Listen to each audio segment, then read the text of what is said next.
नमस्कार। Dear student, मैं आज क्लास सेवेंथ के रिवीजन वीडियो पार्ट 2 लेकर के आपके सामने हाजिर हूँ। पार्ट 1 हमने ऑलरेडी यूट्यूब पे अपलोड कर रखा है, जिसमें हमने चैप्टर नंबर 11, 12 और 13 को डिस्कस किया था। इसमें मैंने दो लार्ज चैप्टर इलेक्ट्रिसिटी और लाइट को डिस्कस करने का या रिवीजन करने का कोशिश किया है। तो होप आपको ये अच्छा लगेगा। तो चलिए चलते हैं, पढ़ते हैं क्या है इसमें खास बात। तो सबसे पहले चीज़ जो है इलेक्ट्रिसिटी का डिफिनीसन। इलेक्ट्रिसिटी चैप्टर में हम सबसे पहले क्या पढ़ेंगे कि व्हाट इज इलेक्ट्रिसिटी। तो इलेक्ट्रिसिटी क्या होता है कि if a body has charge या charge is flowing through it, then it is called that electricity is present there, यानी presence and flow of charge is called electricity। यहाँ पर एक आप एक्टिविटी, एक आपके लिए टेबल दी गई है जिसमें ABCDEF करके कुछ पॉइंट ब्लैंक छोड़े गए हैं, जिसको आपको खुद पता करना है और इस तरीके से आपको रिवाइज करना है। नेक्स्ट है यहाँ पर इलेक्ट्रिकल सेल और बैटरी आप देख सकते हो।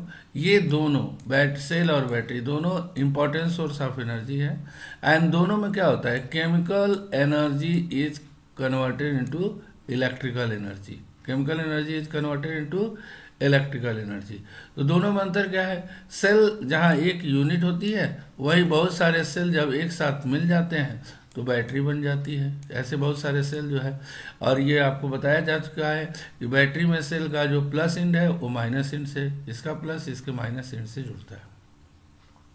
सर्किट क्या होता है, सर्किट क्या होता है कि it is a close path of electrical component. जैसे यहाँ पर आप देखेंगे कि ये जो है वो क्या है, स्विच है, सॉरी सेल है, यहाँ पर ये स्विच है, ये वायर है और ये बल्ब है। तो the four components are join together and form a close path. इसको हम लोग सर्किट कहेंगे। यह भी एक सर्किट है, लेकिन ये क्या है, क्लोज सर्किट है, और ये ओपन सर्किट है। ये ओपन सर्किट इसलिए है क्योंकि यहाँ पर स्विच क्या है, ऑफ है। यहाँ पर देखिए करंट फ्लो नहीं हो सकती क्योंकि यहाँ पर ब्रेक है, लेकिन यहाँ पर ऐसा नहीं है, यहाँ पर करंट फ्लो हो सकती है। ठीक है। तो कुछ और पार्ट्स जैसे electrical bulb, wire, switch, battery, rheostat, ठीक है, रेजिस्टेंस, बहुत सारी चीज़ें होती है। आगे जाके आप पढ़ोगे कि इलेक्ट्रिकल बहुत सारे कंपोनेंट्स होते हैं, लेकिन मिनिमम 4 कंपोनेंट को लेकर के ये इलेक्ट्रिक सर्किट आपको बताया गया है। Heating effect of electric current. तो heating effect of electric current आप देखिए कि एक साइंटिस्ट थे जेम्स प्रेस्कॉट जूल।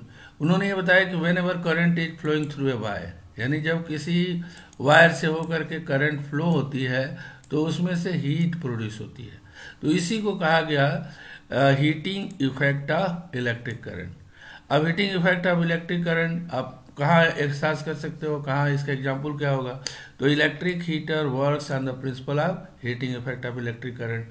इसी तरह से इलेक्ट्रिक बल्ब में भी हीट प्रोड्यूस होता है, यानी जहाँ भी इलेक्ट्रिसिटी की वजह से हीट प्रोड्यूस होती है वहाँ पर ये इफेक्ट काम करता है। इसी तरीके से जो इमर्सन रॉड है, या हॉट प्लेट है, या आयरन है, या गीजर है, या इलेक्ट्रिक केटल है, हेयर ड्रायर है, ये सब में जो है क्या होता है, heating effect of electric current पर ये सारे डिवाइस वर्क करते हैं। अच्छा, इन डिवाइस में एक चीज़ कॉमन होती है जिसको हम लोग कहते हैं एलिमेंट। अब एलिमेंट क्या होता है, एक क्वाइल ऑफ वायर। एक वायर जो होता है, जो है उसका एक क्वाइल होता है, उसको हम लोग जो है एलिमेंट कहते हैं, and it is essentially present in all the heating device. ठीक है। हीटिंग, अगर हमको किसी हीटिंग डिवाइस में हीट को बढ़ाना है तो हम क्या करेंगे, या घटाना है तो क्या करेंगे। तो यहाँ पे 4 फैक्टर दिए गए हैं, जिसमें से 2 सबसे इम्पॉर्टेंट है। एक है रेजिस्टेंस ऑफ वायर और दूसरा है magnitude of electric current. How they effect, अगर हम करंट की मात्रा को बढ़ा दें तो हीटिंग इफेक्ट बढ़ जाएगा, इसी तरह करंट की मात्रा को घटा दें तो हीटिंग इफेक्ट घट जाएगा। रेजिस्टेंस ऑफ वायर, अगर हम वायर के रेजिस्टेंस को बढ़ा दें तो हीटिंग इफेक्ट बढ़ जाएगा, और रेजिस्टेंस को घटा दें तो हीटिंग इफेक्ट घट जाएगा। अब ये दो क्या है, मटेरियल ऑफ एलिमेंट। ये एक्चुअली आपने मटेरियल पढ़े होंगे, कंडक्टर और रेजिस्टर और इंसुलेटर पढ़ा होगा आपने। तो कंडक्टर चूंकि उनकी इलेक्ट्रिसिटी उनसे आसानी से पास हो जाती है, इसलिए ये हीटिंग डिवाइस में अच्छे नहीं माने जाते हैं। यानी ऐसे हीटिंग डिवाइस का रेजिस्टेंस हाई होना चाहिए। इसलिए जो मटेरियल है, जो रेजिस्टर्स होते हैं या ऐसे वायर जिनका रेजिस्टेंस ज़्यादा होता है, वो हीटिंग डिवाइस के रूप में, हीटिंग डिवाइस में एलिमेंट के रूप में यूज किए जाते हैं। लेंथ और थिकनेस को अगर देखा जाए तो देखिए, लेंथ और थिकनेस दोनों रेजिस्टेंस को अफेक्ट करते हैं। यानी लेंथ बढ़ा दो तो रेजिस्टेंस बढ़ जाएगा, रेजिस्टेंस बढ़ेगा तो हीटिंग इफेक्ट बढ़ेगा। इसी तरह से यहाँ पर देखिए, थिकनेस से का उल्टा असर होता है। अगर हम थिकनेस बढ़ा दें तो रेजिस्टेंस कम हो जाता है, ध्यान दीजिएगा, कम हो जाता है, और जब कम होगा तो हीटिंग इफेक्ट कम हो जाएगा। इसलिए पतले वायर हम यूज करते हैं, थिक वायर यूज नहीं किया जाता है हीटिंग डिवाइस में। एप्लीकेशन तो सिंपल है कि लाइट और हीट प्रोड्यूस करने के लिए हीटिंग डिवाइस का यूज़ किया जाता है। जैसे इलेक्ट्रिक बल्ब है, अगर आपसे पूछा जाए कि किसी ऐसे डिवाइस का नाम बताइए जिसमें हीट लाइट दोनों प्रोड्यूस होता है, तो उसका इलेक्ट्रिक बल्ब है। लेकिन वो वर्क करता है heating effect of electric current के ऊपर। इसके अलावा जो एक और एप्लीकेशन है heating effect of electric current का, एक और है इलेक्ट्रिक फ्यूज। यानी electric fuse work on the principle of heating effect of electric current. तो ये हीटिंग इफेक्ट की बात हुई है। अब आ जाते हैं कुछ लाइट प्रोड्यूसिंग डिवाइसेस देखते हैं। तो इलेक्ट्रिक बल्ब एक लाइट प्रोड्यूसिंग डिवाइस है, CFL और LED भी है। अब यहाँ पर आजकल देखिए कि CFL और LED का ज़्यादा यूज हो रहा है, खासतौर से LED का सबसे ज़्यादा यूज हो रहा है। प्रश्न ये उठता है कि इलेक्ट्रिक बल्ब या CFL के ऊपर LED का इतना ज़्यादा यूज क्यों किया जाता है। तो इसका सीधा सा आंसर है कि जो इलेक्ट्रिक बल्ब है उसमें हीट प्रोड्यूस होता है, that is a wastage of energy, जबकि LED में ये हीट नहीं प्रोड्यूस होता है और इसमें एनर्जी का वेस्ट बहुत ही कम होता है। इसलिए LED सबसे ज़्यादा यूज में आजकल लाया जाता है। ठीक है, अगर हम CFL और LED का फुल फॉर्म देखें तो compact fluorescent lamp CFL, LED का क्या होगा, लाइट इमिटिंग डायोड, ये क्या है, LED का फुल फॉर्म है। इसके बाद से आप देखा जाए इलेक्ट्रिक फ्यूज, अभी बात किया, it is a device, safety device है, और ये भी heating effect of electric current के ऊपर वर्क करता है। ठीक है, heating effect of electric current के ऊपर वर्क करने वाला एक सेफ्टी डिवाइस है। तो ये हमको कैसे सेव करता है, देखिए, ये जो इलेक्ट्रिक फ्यूज के अंदर जो वायर यूज किए जाते हैं उनका मेल्टिंग पॉइंट लो होता है, लो मेल्टिंग पॉइंट, और हाई रेजिस्टेंस होता है। ठीक है, तो इसका मतलब जब, और जानते हैं कि जब करंट ज़्यादा फ्लो होगी तो ज़्यादा हीट प्रोड्यूस होगा। तो जब किसी वजह से due to excessive flow of current, जब करंट इसमें से ज़्यादा फ्लो होता है तो ज़्यादा हीट प्रोड्यूस होती है, तो लो मेल्टिंग पॉइंट वाला जो फ्यूज वायर है वो मेल्ट कर जाता है और सर्किट ब्रेक हो जाती है। और चूंकि उसका हाई रेजिस्टेंस होता है, लो, तो इसलिए ज़्यादा हीट प्रोड्यूस होती है। तो ये चीज़ें आप ध्यान दीजिएगा। ठीक है, इसके बाद से मिनिएचर सर्किट ब्रेकर। अब ये एक ऐसा डिवाइस आ गया जो heating effect of electric current के ऊपर नहीं वर्क करता है, याद रखिएगा, नहीं वर्क करता है। ये किस पे वर्क करता है, ये magnetic effect of electric current के ऊपर वर्क करता है। यानी जब वायर सर्किट में करंट ज़्यादा फ्लो होने लगती है तो मैग्नेटिक इफेक्ट प्रोड्यूस होता है, जो स्विच को ऑफ कर देता है, और फिर हम अपनी सुविधा अनुसार उसको स्विच को ऑन कर सकते हैं। अब प्रश्न उठता है कि magnetic effect of electric current क्या है। तो ये चीज़ें एक साइंटिस्ट थे, हैंस क्रिश्चियन ओरस्टेड, उन्होंने ये बताया कि अगर जब भी करंट फ्लो होती है तो मैग्नेटिक हीटिंग इफेक्ट तो प्रोड्यूस होता है, मैग्नेटिक इफेक्ट भी प्रोड्यूस होता है।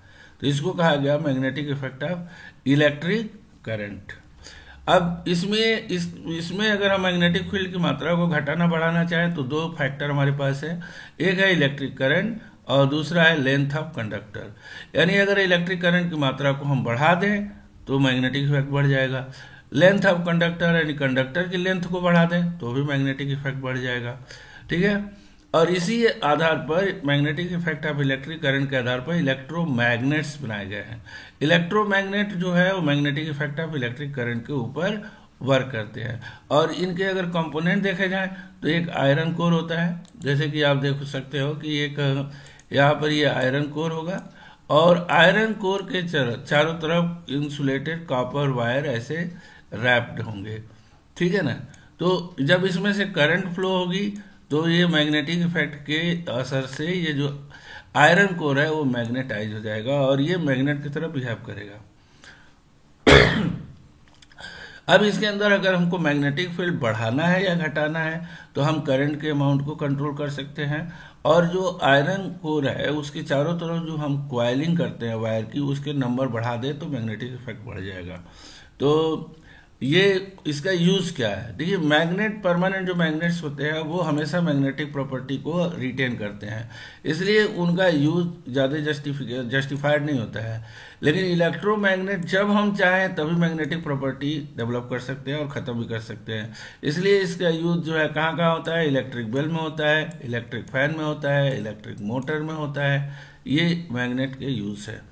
ठीक है, अब इलेक्ट्रिक जनरेटर में भी इनका यूज किया जाता है। अब इलेक्ट्रिक बेल का कंस्ट्रक्शन देखा जाए तो इलेक्ट्रिक बेल में जो है वो it will work on the magnetic effect of electric current. देखिए, एमसीबी वर्क करता है और इलेक्ट्रिक बेल भी वर्क करता है। ठीक है, तो कंस्ट्रक्शन ऑफ इलेक्ट्रिक बेल अगर देखा जाए तो इसमें क्या होता है? एक यू शेप्ड मैग्नेट होता है, एक आर्मेचर होता है, एक क्लैपर होता है और एक मेटल गॉन्ग आयरन बार होता है। ये दो चीज़ें इसके अंदर, ये जो चीज़ें हैं वो इसके अंदर प्रेजेंट होती हैं। तो this is all about the electric effect. Now I am going to start light, another chapter light. तो लाइट क्या होता है? That help us to see the object clearly. अंधेरे में हमको साफ दिखाई नहीं देता है कोई वस्तु, लेकिन उजाले में हम बहुत अच्छी तरीके से देख सकते हैं। लाइट हमेशा स्ट्रेट लाइन में चलता है, इस प्रॉपर्टी को हम लोग रेक्टिलिनियर प्रोपोगेशन कहते हैं, और इसकी स्पीड 3 × 10⁸ मीटर पर सेकेंड होती है। एक और प्रॉपर्टी है रिफ्लेक्शन ऑफ लाइट। तो क्या होता है कि लाइट रे जो किसी सरफेस से स्ट्राइक करती हैं तो उनका डायरेक्शन चेंज हो जाता है। तो इसी change of direction of light by mirror या any smooth surface is called reflection of light, यानी change in the direction of light is called reflection of light. अब देखिए, जब हम किसी मिरर के सामने खड़े होते हैं, जैसे लुकिंग मिरर के सामने जब हम खड़े होते हैं तो मिरर में हमारा क्या दिखाई देता है? एक पिक्चर दिखाई देती है। तो उस पिक्चर को हम लोग क्या कहते हैं? इमेज कहते हैं। तो ये इमेज दो तरह के फॉर्म होते हैं। कौन कौन से इमेज फॉर्म होते हैं? एक इमेज होता है रियल इमेज होता है और दूसरा इमेज होता है वर्चुअल इमेज। मैं दोनों के बीच में डिफरेंस आपको बता दूं। देखिए, real image can be obtained on the screen, इनको स्क्रीन पर ऑब्टेन किया जा सकता है। Virtual image can not be obtained on the screen. ये बहुत इंपॉर्टेंट डिफरेंस है, और भी पॉइंट हम आगे डिस्कस करेंगे। देखिए, वर्चुअल इमेज में क्या होगा? स्क्रीन पे ऑब्टेन्ड नहीं होगा। अब इसका एग्जांपल क्या है? Image form by plane mirror, वो वर्चुअल होगा। अच्छा, जो कॉनकेव मिरर है उसमें रियल और वर्चुअल दोनों इमेज बनता है। कॉन्वेक्स में क्या होता है? केवल और केवल वर्चुअल इमेज बनता है। ठीक है, तो कैरेक्टरिस्टिक, अब जो प्लेन मिरर है उससे बनने वाले इम्पॉर्टेंट जो कैरेक्टरिस्टिक्स होता है इमेज का, वो क्या होता है? तो तीन यहाँ पर आप देख सकते हो, तीन इम्पॉर्टेंट इसके जो है क्या है कैरेक्टरिस्टिक है। पहला क्या है? पहला ये है कि जो इमेज बनता है वो बिहाइंड द मिरर बनता है, यानी आप मिरर में देखोगे तो आपको लगेगा कि आपका जो पिक्चर बन रहा है वो पीछे बन रहा है, तो बिहाइंड द मिरर बनता है। दूसरी चीज क्या? प्लेन मिरर में जो इमेज बनता है वो ऑब्जेक्ट के बराबर होता है, यानी the size of object and image is equal. उसके बाद से जो इमेज बनता है प्लेन मिरर में वो इरेक्ट होता है। इरेक्ट ऑलवेज वर्चुअल होता है। देखिए, जब भी वर्चुअल इमेज होगा वो इरेक्ट होगा, जब भी रियल इमेज होगा वो इन्वर्टेड होगा। तो इस तरीके से हम आइडेंटिफाई कर सकते हैं। साइड इन्वर्जन अगर देखा जाए, साइड इन्वर्जन क्या होता है? अगर आप मिरर के सामने खड़े होकर के लेफ्ट हैंड उठाइए तो मिरर में आपको लगेगा कि राइट हैंड उठ रहा है। तो इसको हम लोग कहते हैं क्या? साइड इन्वर्जन या लेफ्ट राइट इन्वर्जन या लेटरल इन्वर्जन इसको कहा जाता है। ठीक है, मिरर, अब मिरर क्या होता है? मिरर एक पॉलिश ग्लास सरफेस होता है। जैसे कोई ग्लास सरफेस ले लीजिए और उसके एक तरफ आप पॉलिश कर दीजिए, जैसे ये ग्लास सरफेस है और इसके एक तरफ आप पॉलिश कर दीजिए और इसको लेड ऑक्साइड से प्रोटेक्ट कर दीजिए, तो दूसरे सरफेस से क्या होता है? रिफ्लेक्शन शुरू हो जाता है। ठीक है, मिरर से रिफ्लेक्शन होता है, यह ध्यान रखिएगा। ठीक है, तो ये on the basis of shape plane हो सकता है या स्फेरिकल हो सकता है। स्फेरिकल फिर दो तरह का हो जाता है। कौन कौन से दो तरह के? कॉनकेव मिरर और कॉन्वेक्स मिरर। कॉनकेव मिरर और कॉन्वेक्स मिरर। अब कॉनकेव मिरर क्या होता है? देखिए, अगर ये कर्व सरफेस है और हमने पॉलिश कॉन्वेक्स साइड में कर दिया, इस साइड में कर दिया, तो यहाँ से रिफ्लेक्शन होगा। तो अब अगर कर्व सरफेस से रिफ्लेक्शन हो रहा है तो इसको हम लोग कॉनकेव मिरर कहते हैं। और कॉनकेव मिरर रियल और वर्चुअल इमेज दोनों बनाता है, ठीक है। अगर हम कॉन्वेक्स मिरर की बात करें तो कॉन्वेक्स मिरर, अब अगर ये जैसे कि आप देख सकते हो कि इसमें जो कर्व सरफेस है, अगर हम कर्व सरफेस को ऐसे ले लें तो अगर हम रिफ्लेक्शन कोई ये कर्व सरफेस की तरफ कर दें तो रिफ्लेक्शन कॉन्वेक्स सरफेस से होता है। तो मिरर जिसमें कॉन्वेक्स सरफेस से रिफ्लेक्शन होता है उसको हम लोग कहते हैं कॉन्वेक्स मिरर। और ये हमेशा, एक बात याद रखिएगा, हमेशा वर्चुअल इमेज बनाता है। अब कॉनकेव मिरर का यूज क्या है? Reflector of torch, headlight, car में यूज होता है। डेंटिस्ट जो है उस चीज़ को इलाज करके देखते हैं। और रिफ्लेक्टर ऑफ सोलर कुकर के रूप में यूज होता है। कॉन्वेक्स का एक बहुत इंपॉर्टेंट यूज होता है, जितने व्हीकल होते हैं चाहे 2 व्हीलर 4 व्हीलर, उसमें पीछे की जो इमेज है वो देखने के यूज किया जाता है, यानी रियर व्यू इमेज के रूप में यूज किया, इमेज देखने के लिए किया जाता है। ऐसा क्यों?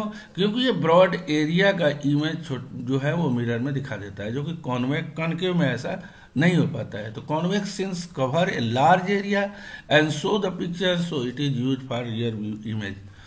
इसके बाद से लेंस। देखिए लेंस क्या होता है? Lens is a device that focus और disperse light beam by means of refraction. अच्छा देखिए, मिरर में रिफ्लेक्शन हो रहा था, यहाँ पर रिफ्रैक्शन हो रहा है। रिफ्रैक्शन क्या होता है? इसमें भी चेंज ऑफ डायरेक्शन होता है, लेकिन जब लाइट किसी ट्रांसपेरेंट सरफेस को पार करती है तो यहाँ पर देखिए, जब लाइट, ये येलो कलर की लाइट जब पास हो रही है तो वो कन्वर्ज हो रही है, एक तरफ इकट्ठा हो रही है। तो इस लेंस को हम कहते हैं कॉन्वेक्स लेंस या कन्वर्जिंग लेंस कहते हैं। दूसरी तरफ लाइट डाइवर्ज हो रही है तो इसको हम लोग डाइवर्जिंग लेंस या कॉनकेव लेंस कहते हैं। तो ये दो तरह के लेंस होते हैं, ठीक है। इसके अलावा इमेज फॉर्मेशन, कॉन्वेक्स लेंस में हमेशा याद रखिएगा कॉन्वेक्स मिरर की तरह इमेज बनता है, सॉरी कॉनकेव कॉन्वेक्स लेंस में हमेशा कॉनकेव मिरर जैसा इमेज बनता है। कॉनकेव मिरर और कॉन्वेक्स लेंस दोनों में सेम होता है, यानी क्या होगा, रियल और वर्चुअल दोनों इमेज बनेंगे, ठीक है। और ये क्या होंगे, स्मॉल भी होंगे और एक केस लार्जर भी हो सकते हैं ऑब्जेक्ट से, ठीक है। कॉनकेव लेंस में हमेशा वर्चुअल इमेज बनेगा और वो ऑब्जेक्ट से हमेशा छोटा होगा। यूज में देखा जाए तो स्पेक्टिल जो होते हैं, जो लोग चश्मा जो यूज करते हैं उनमें ये यूज होता है। सनलाइट अगर देखा जाए, इसको हम लोग डिस्पर्सन कहते हैं। Light, sunlight pass through a prism, ये प्रिज्म है, प्रिज्म से पास होता है तो इट इज, और ये 7 डिफरेंट कलर्स ऑफ लाइट में डिवाइड हो जाता है, ठीक है। तो इसको हम लोग कहते हैं डिस्पर्सन। और डिस्पर्सन में देखिए, रेड लाइट का कम डिस्पर्सन हो रहा है और सबसे ज़्यादा वायलेट का हो रहा है। तो एक आर्डर जो बनता है, अगर नीचे से देखें तो विब ग्योर, बैनी आह पिनाला, हिंदी में इसको कहते हैं बैनी आह पिनाला, इंग्लिश में इसको कहेंगे विब ग्योर। तो this is all about the chapter of light. Thank you very much, hope you will enjoy and आपको अच्छा लगेगा। Thank you.